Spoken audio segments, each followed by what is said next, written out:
ดิวเล่นกองบิดที่2นะครับผมทุกคนที่สนามหนึ่งคอมเรเนียนในรุ่นแชมเปี้ยนคลาสนะครับที่สนามหนึ่งของคอมเรเนียนในรุ่นแชมเปี้ยนทั้งหมดครับเขามาเตรียมตัวเข้าสนามที่สนามเปิดที่นะครับ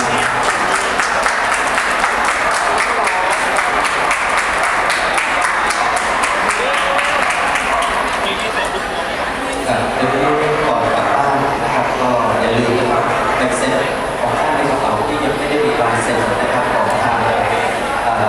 ร้านลูกชิ้นนะครับขอให้มารับลูกชิ้นนะครับท่านใดที่อยู่แลกลูกชิ้นได้ใบเสร็จก็ต้องเชิญมาซื้อนะครับผมลูกชิ้นอร่อยน้ำจิ้มสุดยอดนะครับนี่ครับเจ้าของสูตรนะครับผมขอเชิญนะครับท่านที่อยู่ในงานนะครับก็มาซื้อมาหาได้ส่วนทางสมาคมก็ขอเชิญนะครับทุกท่านที่อยากจะทำธุรกรรมกับสมาคมและ